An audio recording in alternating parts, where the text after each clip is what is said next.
श्री शिवाय नमस्तुभ्यम। देखिए, पूज्य गुरु जी ने कहा कि अगर आपके जीवन में ऐसी कोई विशेष मनोकामना है जो कई व्रत करने के बावजूद, कई उपाय करने के बावजूद पूर्ण नहीं हो पा रही है, चाहे वो मनोकामना आपके रुपए पैसों से संबंधित हो, या फिर आपके व्यापार से संबंधित हो, या फिर आपके शरीर में या घर के किसी सदस्य के शरीर में बीमारी हो गई हो और वो बीमारी ठीक ना हो पा रही हो, या फिर आप बहुत मेहनत करते हैं, मेहनत करने के बावजूद भी आपको नौकरी नहीं प्राप्त हो पा रही है, तो आपकी अगर किसी भी प्रकार की मनोकामना है जो परिपूर्ण नहीं हो पा रही है, आपने सारे प्रयास कर लिए हैं, तो पूज्य गुरु जी द्वारा बताया गया 2 चावल के दाने वाला ये उपाय आपको इस सुंदर से दिन जरूर करना चाहिए। पूज्य गुरु जी ने कहा कि हम इस व्यासपीठ से आपको निवेदन करना चाहेंगे कि आपकी चाहे जैसी भी मनोकामना हो, वो सिर्फ और सिर्फ 3 महीने के अंदर ही परिपूर्ण हो जाएगी। तो चलिए जानते हैं क्या है वो उपाय, लेकिन उससे पहले एक प्रार्थना, अगर आप चैनल पर नए हैं तो कृपया चैनल को सब्सक्राइब अवश्य कर लें। देखिए, गुरु जी कहते हैं कुछ चीजें हमारे भाग्य में नहीं होती हैं, लेकिन फिर भी अगर हम महादेव में 1 लोटा जल समर्पित करते हैं तो हमारे भाग्य में वो चीजें हो या ना हो, लेकिन महादेव की कृपा से वो सब हमें प्राप्त हो जाती है। क्योंकि हमारा भाग्य बनाने वाले तो देवता होते हैं, लेकिन भाग्य को सौभाग्य में बदलने वाले महादेव होते हैं। इसलिए आपको ये सुंदर से उपाय जरूर करने चाहिए। चलिए बात करते हैं गुरु जी द्वारा बताए गए पहले खास उपाय की। देखिए, इस उपाय के लिए आपको सिर्फ 2 चावल के दानों की जरूरत पड़ेगी। चावल के दाने आपको लेते समय ध्यान रखना है कि ये खंडित नहीं होने चाहिए, टूटे हुए नहीं होने चाहिए। फिर इसी के साथ आपको लेना है 1 लोटा जल आप तांबे के पात्र में ले लेंगे, और ये जल आप अपने किचन से ही लेंगे। किचन में आपके बाल्टी, आरओ या मटका जो भी रखा हुआ है, वहीं से आपको ये 1 लोटा जल ले लेना है। फिर इसी के साथ आपको लेना है थोड़ा सा शहद। आप चाहे तो आधा चम्मच या आधे से भी आधा चम्मच शहद ले सकते हैं। आपको बिल्कुल थोड़े से शहद की जरूरत पड़ेगी, और सबसे आखिर में आपको जरूरत पड़ेगी 1 बेलपत्र की। देखिए, बेलपत्र लेते समय आप हमेशा ध्यान रखा करिए कि ये कहीं से भी कटी फटी नहीं होनी चाहिए, और बेलपत्र की डंडी के आखिर में जो डूट होता है, यानी जो डंठल होती है, जो गांठ होती है, उसको आप तोड़कर हटा दिया करिए। गांठ वाली बेलपत्र शिवलिंग में कभी भी समर्पित नहीं की जाती है। गुरु जी तो यहाँ तक कहते हैं कि अगर आपके पास बेलपत्र नहीं है तो आप शिवालय जाकर शिवलिंग के ऊपर चढ़ी हुई बेलपत्र को उठाकर जल से शुद्ध करके फिर आप उसका भी इस्तेमाल कर सकते हैं। अब ये सारी सामग्री लेकर आपको पहुंच जाना है शिवालय। देखिए, शिवालय पहुंचकर आप लोग एक गलती बिल्कुल भी मत किया करिए। शिवलिंग की जो जलाधारी होती है उसके सामने बैठकर आप 1 लोटा जल समर्पित बिल्कुल भी मत किया करिए।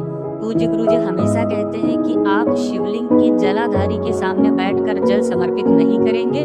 उसके अलावा अन्य 3 दिशाओं में बैठकर आप जल समर्पित कर सकते हैं। जलाधारी के सामने बैठकर आपको बिल्कुल भी जल समर्पित नहीं करना होता है। देखिए, शिवालय पहुंचकर जो आप 1 लोटा जल लेकर गए हैं, उसमें से थोड़ा जल सबसे पहले आप श्री गणेश जी वाले स्थान पर समर्पित कर दीजिए।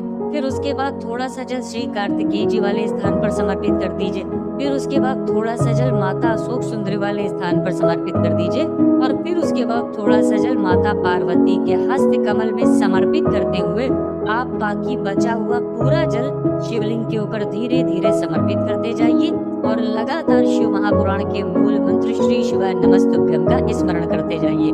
जब आप श्री गणेश जी वाले स्थान से जल समर्पित करना शुरू करेंगे, तब से लेकर और अंत में जब तक आप शिवलिंग में जल समर्पित करेंगे, तब तक आप लगातार शिव महापुराण के मूल मंत्र श्री शिवाय नमस्तुभ्यम का स्मरण करते रहेंगे। फिर इसके बाद आपके पास जो 1 बेलपत्र है, उस बेलपत्र की सबसे आगे वाली पत्ती पर, सबसे आगे वाली जो पत्ती, सबसे बड़ी पत्ती जो होती है, उस पत्ती में चिकनी तरफ आपको ये शहद लगा देना है। जो आप शहद लेकर आए हैं, उस शहद को आप अपनी अनामिका उंगली से इस बेलपत्र की सबसे आगे वाली पत्ती पर चिकनी तरफ थोड़ा सा लगा देना है।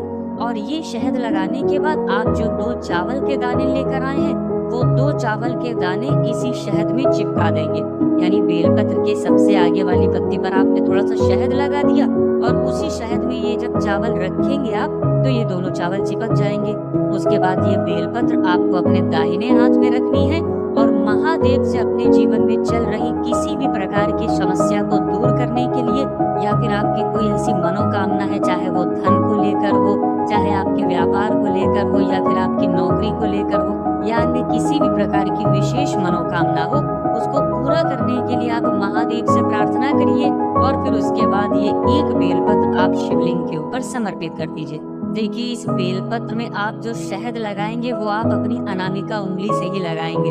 अगर आपको अनामिका उंगली के बारे में जानकारी नहीं है तो सामने स्क्रीन पर अनामिका उंगली दिखाई जा रही है, ये होती है अनामिका उंगली और इसी से आपको शहद लगाना है।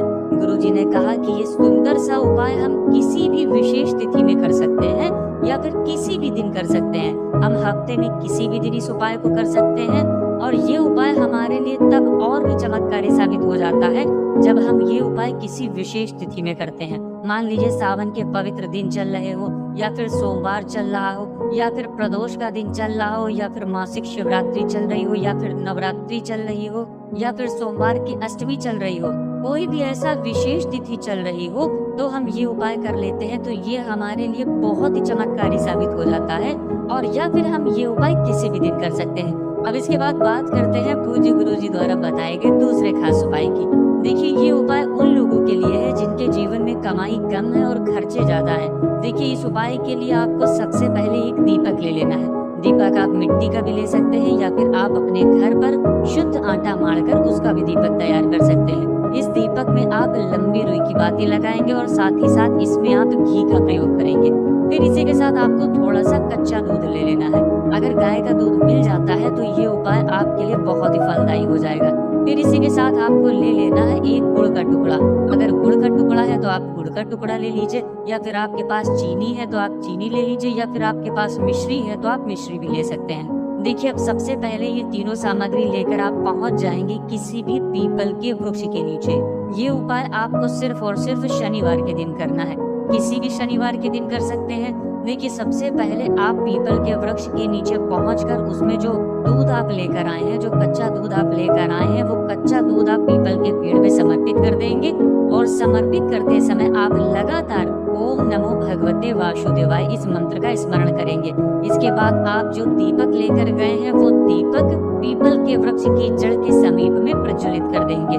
दीपक प्रज्वलित करते समय भी आप लगातार ओम नमो भगवते वासुदेवाय इस मंत्र का स्मरण कर लेंगे। फिर इसके बाद आप जो मिठाई लेकर गए हैं, चाहे आप गुड़ लेकर गए हैं, चाहे मिश्री लेकर गए हैं, चाहे चीनी लेकर गए हैं, जो भी आप लेकर गए हैं वो मिठाई भगवान को भोग स्वरूप वही पीपल के पेड़ के नीचे उनको अर्पित कर देंगे।